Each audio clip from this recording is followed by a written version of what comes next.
السلام علیکم ورحمۃ اللہ وبرکاتہ۔ آج دن بھر کی کچھ چیدہ خبروں کے ساتھ آپ کی خدمت میں حاضر ہوں۔ رؤوف حسن صاحب کو پی ٹی آئی کا میڈیا ہینڈل کرنے کے لیے نئی تعیناتی کے طور پر لایا گیا ہے۔ رؤوف حسن صاحب کو فواد چودھری کی جگہ ان کو تعینات کیا گیا ہے۔ رؤوف حسن عمران خان صاحب کے ساتھ 2019 میں اسپیشل اسسٹنٹ کے طور پر کام کر چکے ہیں، اور رؤوف حسن فواد حسن جو پرنسپل سیکرٹری رہے ہیں عمران خان صاحب کے، ان کے بھائی بھی ہیں۔ البتہ انہوں نے رات کو ایک پروگرام میں شرکت کی، وسیم بدامی صاحب کے پروگرام میں، اور وہاں انہوں نے عمران خان صاحب کی اس بیانیے کے بالکل برعکس ایک نئے بیانیے کی بات کی۔ عمران خان صاحب کے بقول مختلف جگہوں پر انہوں نے ہمارے بہت سے جلسوں میں ہر جگہ پر یہی بتایا، اور گرفتاری کے بعد پہلی دفعہ انٹرنیشنل میڈیا سے گفتگو کرتے ہوئے بھی انہوں نے یہ کہا تھا کہ اس ساری سچویشن اور اس ساری خرابی کی اصل وجہ جنرل عاصم منیر ہے۔ تو اس کے برعکس رؤوف حسن صاحب نے یہ بتایا ہے کہ ان کی جماعت کو توڑنے والی پی ڈی ایم ہے، اس میں اسٹیبلشمنٹ کا کوئی کردار نہیں ہے۔ گویا آنے والے دنوں میں یہ بات نظر آئے گی کہ پی ٹی آئی کا بیانیہ وہ پی ڈی ایم کے خلاف ہوگا، اگرچہ یہی بیانیہ ان کا پہلے بھی ہونا چاہیے تھا کہ سیاسی جماعتوں کے ساتھ اختلافات ہو سکتے ہیں، اس پر بات ہو سکتی ہے، لیکن وہ رخ، توپوں کا رخ جو کل تک اسٹیبلشمنٹ کی طرف تھا، میر جعفر اور میر صادق ان کو کہا گیا، آج پھر وہ بدل کر وہ پی ڈی ایم کی طرف آ رہا ہے۔ اس کے علاوہ عمران خان صاحب کی طرف سے وزیر صحت قادر پٹیل کے خلاف ہرجانے کا دعویٰ بھی کیا گیا ہے، جو انہوں نے ان کی میڈیکل رپورٹ کو پبلک کیا ہے اس کے خلاف۔ اس کے بعد شیخ رشید صاحب نے نیب کے نوٹس کے جواب میں تحریری طور پر لکھ کر دیا ہے کہ وہ کیبنٹ کی میٹنگ کہ جس میں 190 ملین پاؤنڈ جو ملک ریاض صاحب کو دیے گئے، اس کیبنٹ کی میٹنگ میں وہ شامل نہیں تھے، لہٰذا وہ اس کے بارے میں کچھ نہیں جانتے۔ اس اعتبار سے مبصرین کی جو رائے تھی یا جو ان کے شکوک تھے کہ شیخ رشید صاحب بھی عمران خان صاحب کو چھوڑ چکے ہیں، اس پر بھی اس تحریری جواب سے یہ بات پتہ چلتی ہے کہ عمران خان صاحب کے دفاع میں شیخ رشید صاحب نے کوئی الفاظ نہیں کہے۔ اس سے پتہ چلتا ہے کہ شیخ رشید صاحب بھی راہیں جدا کرنے کے لیے تیار بیٹھے ہیں۔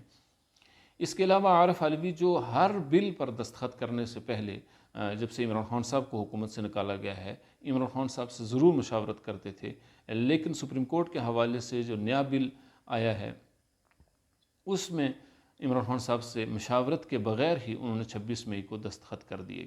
مختلف تجزیہ نگاروں کا خیال ہے کہ عمران خان صاحب کے ساتھ صدر عارف علوی کا آخری رابطہ 24 مئی کو ہوا ہے۔ یوں یہ بات بھی اس طرف نشاندہی کرتی ہے کہ عارف علوی صاحب بھی عمران خان صاحب سے راہیں جدا کر چکے ہیں۔ سوال یہ ہے کہ اتنے لوگ جو عمران خان صاحب سے علیحدہ ہو رہے ہیں، یہ لوگ جائیں گے کہاں؟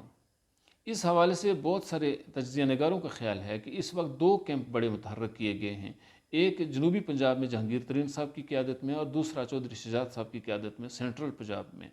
اور جو کچھ لوگوں کو جنوبی پنجاب کی طرف دھکیلا جا رہا ہے، اور وہ جہانگیر ترین صاحب کے کیمپ میں جائیں گے، اور بہت سے لوگ چودھری شجاعت صاحب کے کیمپ میں بھی آ جائیں گے سینٹرل پنجاب میں سے۔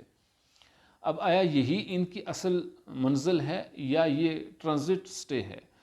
ٹرانزٹ سٹے کا مطلب یہ کہ ایک آدمی کینیڈا امریکہ کی طرف جا رہا ہے تو راستے میں دبئی اور قطر میں 2-3 گھنٹے کے لیے وہ رکتا ہے، تو یہ اس کا ٹرانزٹ سٹے ہے، اصل منزل یہ نہیں ہے۔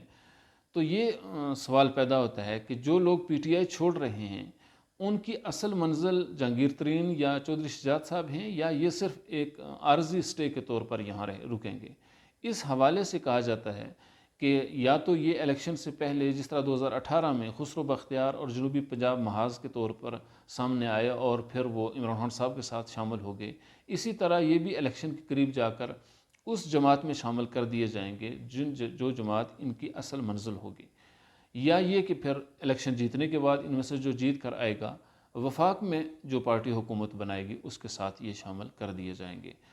یہ بھی جو المیہ ہے ہماری سیاست میں کہ وہ کسی جماعت کو توڑ کر اس کو کمزور کرنا، اور یعنی ایسے لوٹے مختلف جماعتوں میں شامل کر کے کچھ غیر جمہوری قوتیں اپنے مقاصد حاصل کرنے کے لیے انہیں استعمال کرتی ہیں۔ اب آتے ہیں اس بار کے 9 مئی کے واقعات میں جو لوگ ملوث تھے وہ کس کیٹیگری سے تھے، کس طبقے سے تھے اور کس عمر کے لوگ تھے۔ اس حوالے سے طلعت حسین صاحب نے تجزیہ کیا ہے۔ ان کے بقول اور ان کے دعوے کے مطابق انہوں نے یہ ڈیٹا پولیس ذرائع سے حاصل کیا ہے۔ ان کے دعوے کے مطابق 1600 لوگ کے پی کے سے ہیں اور 700 لوگ پنجاب سے ہیں، کل یہ 2300 لوگ ہیں۔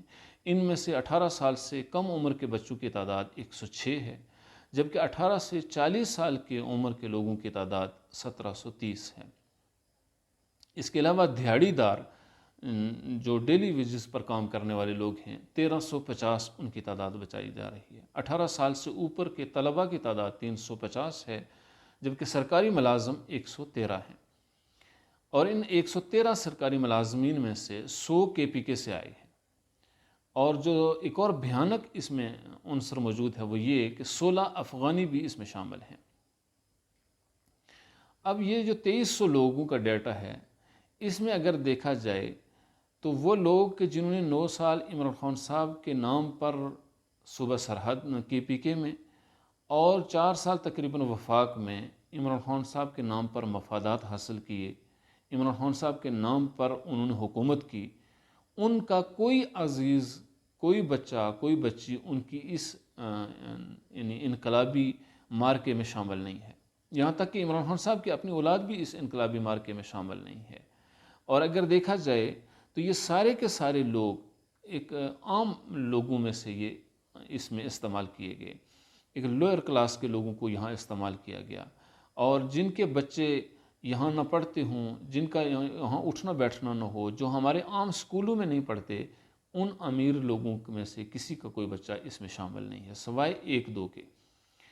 اور یہ المیہ ہے کہ ہم جیسے یعنی وہ لوگ کہ جن کا گزارا عام زندگی میں مشکل ہوتا ہے، ان کو یہ لوگ اپنے اقتدار کے حصول کے لیے بطور پوڑی اور بطور زینہ استعمال کرتے ہیں۔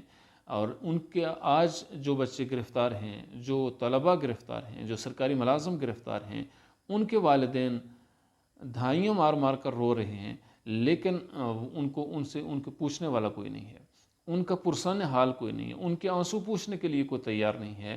سو یہ نقصان ان لوگوں کا ہے جو براہ راست اس میں شامل تھے اور وہ گرفتار ہوئے۔ آج نہ تو کوئی جماعت انہیں چھڑا سکتی ہے اور نہ کوئی لیڈر ان کو بچا سکتا ہے۔ لیکن المیہ یہ اور سوچنے کی بات یہ ہے کہ اگر یہ اتنا اہم ہوتا تو ان کی اولادیں بھی تو اس میں شامل ہوتی، ان امیر لوگوں کے بچے بھی تو اس میں آتے، شامل ہوتے۔ کیا نیا پاکستان ان لوگوں کا خواب اور خیال نہیں تھا؟ یا مدینہ کی ریاست کی خواہش ان لوگوں کی نہیں تھی؟ یا حقیقی آزادی ان کی منزل نہیں تھی؟ یہ صرف عام غریب آدمی کا مسئلہ ہے۔ سو یہ لوگ استعمال ہوئے اس مقصد کے لیے جو کسی کو اقتدار تک پہنچا سکتا ہے۔